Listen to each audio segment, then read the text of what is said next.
Hi, everybody. I hope this video finds you all doing well. Um, you might have heard on the Pine River Facebook page that today is Quarantine-a-ween, and we are asking everybody to dress up for Halloween today, take pictures and post them on that page. So I broke out part of my witch costume today. I didn't have any green makeup left, so I couldn't do the green, but I did find my black lipstick, so I'm wearing that. So I have my hat and my cape. So I am the witch again for Quarantine-a-ween. A little bit of Halloween in March. So put a costume on. If you're not on Facebook, take a picture and email it to me because I love to see you in your costumes.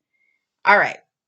So this morning we'll start out with the core practice like we always do. So sit back, relax, close your eyes, and breathe deep breaths and calm your mind.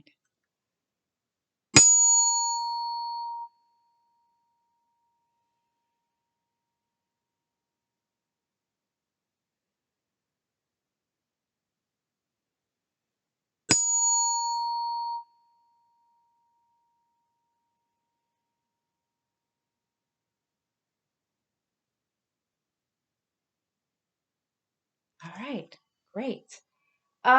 Gratitude today. I think I'm going to talk about how I'm grateful for my dog, Bella. Bella always makes me feel better. If I'm feeling a little sad or lonely or worried or anxious, my dog Bella always makes me feel better. So I'm grateful to her today. So who are you grateful to? Think about it. Talk about it.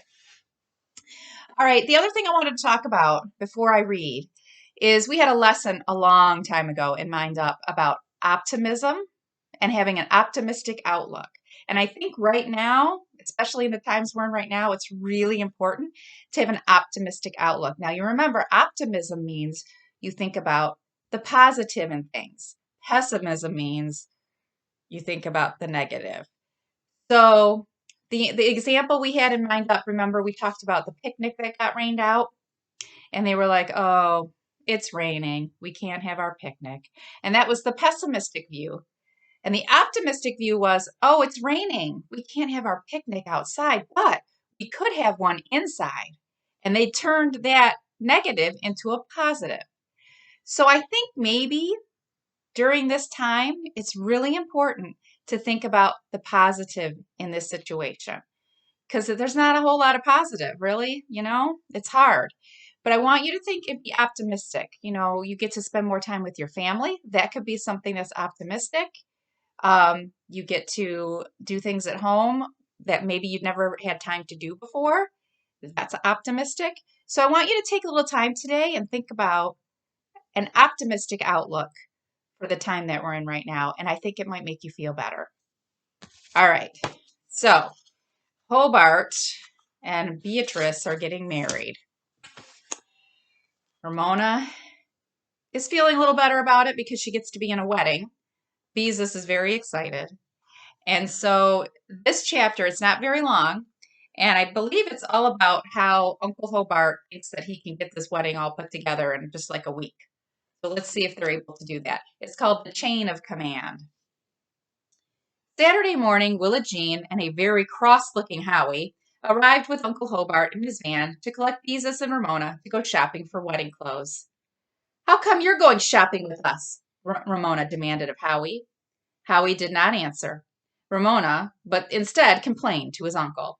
"I've said a million times I don't want to be a ring bearer. I don't care what Grandma says. I'm too big. That stuff is for little kids. Carrying a ring on a pillow is dumb. Besides, it'll fall off." "I'm on your side, kid," said Uncle Hobart, "but let's humor your grandmother. She's busy making a fancy pillow for the ring, and she says that she'll fasten the ring in place with a couple of loose stitches. And don't blame me if your favorite nephew's a big kid instead of a little kid." "I'm not your favorite nephew," said Howie. "I'm your only nephew." "You may have competition when Algie arrives," said Uncle Hobart. "Now, Beezus, where do we go for girls' things?" "Well, there's a bridal shop in the mall of the shopping center."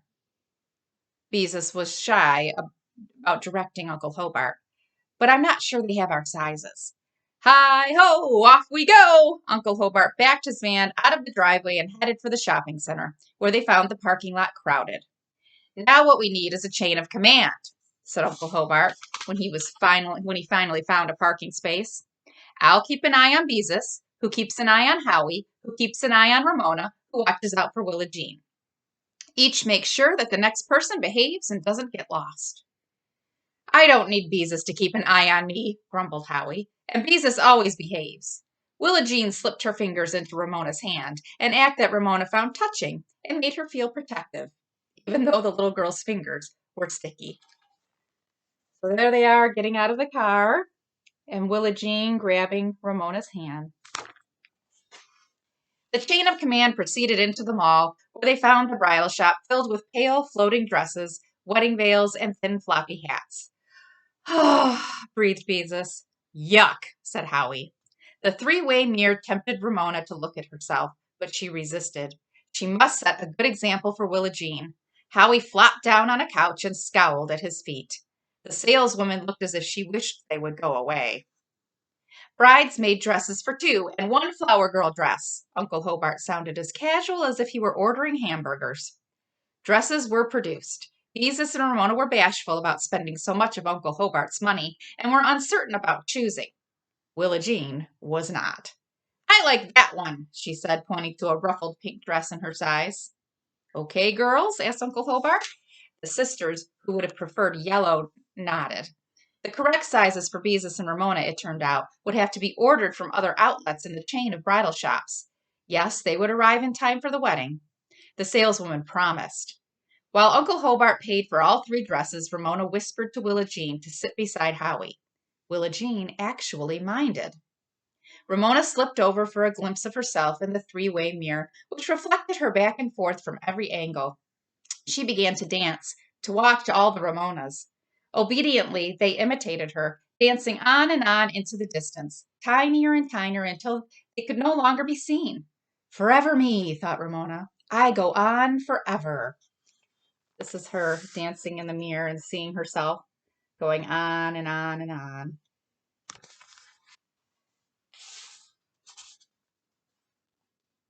Now, what about our ring bearer? Uncle Hobart looked at Howie, who slid down on the couch and scowled. Ramona was aware that the saleswoman eyed Howie as if he did not belong on her couch. She danced on, twirling to make the myriad Ramonas twirl. To dress properly, said the saleswoman, a boy in a wedding party should wear short pants, knee socks, a white shirt, and a jacket. But ring bearers are usually little boys, 4 or 5 years old. See, what did I tell you? Howie said to his uncle. Uncle Hobart ignored his nephew. Come, Beezus, he said, holding the box with Willa Jean's dress under his arm.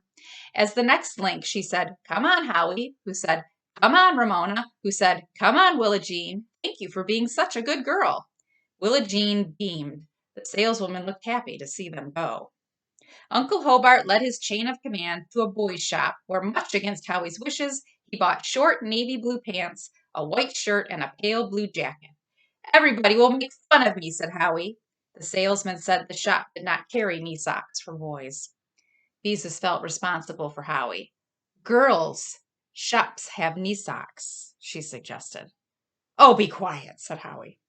Uncle Hobart's good nature was not disturbed. Be quiet yourself, was his cheerful order, as he led his troops into the girls' shop, where he bought a pair of navy blue knee socks for Howie. Now, Beezus, what else do we need for a wedding? Flowers, was the answer. On the way to the florist, the shoppers came to a ski goods store where they were having a sale. Just what your aunt and I need, said Uncle Hobart, leading the way among the racks of ski clothing, where he quickly bought quilted down jackets for himself and his bride, waterproof pants, fur-lined gloves, heavy socks, and boots, all great bargains. Fortunately, Beezus knew her aunt's sizes.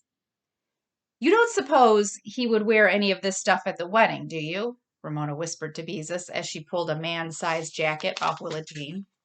Who knows, said Beezus. There was no telling what Uncle Hobart might do.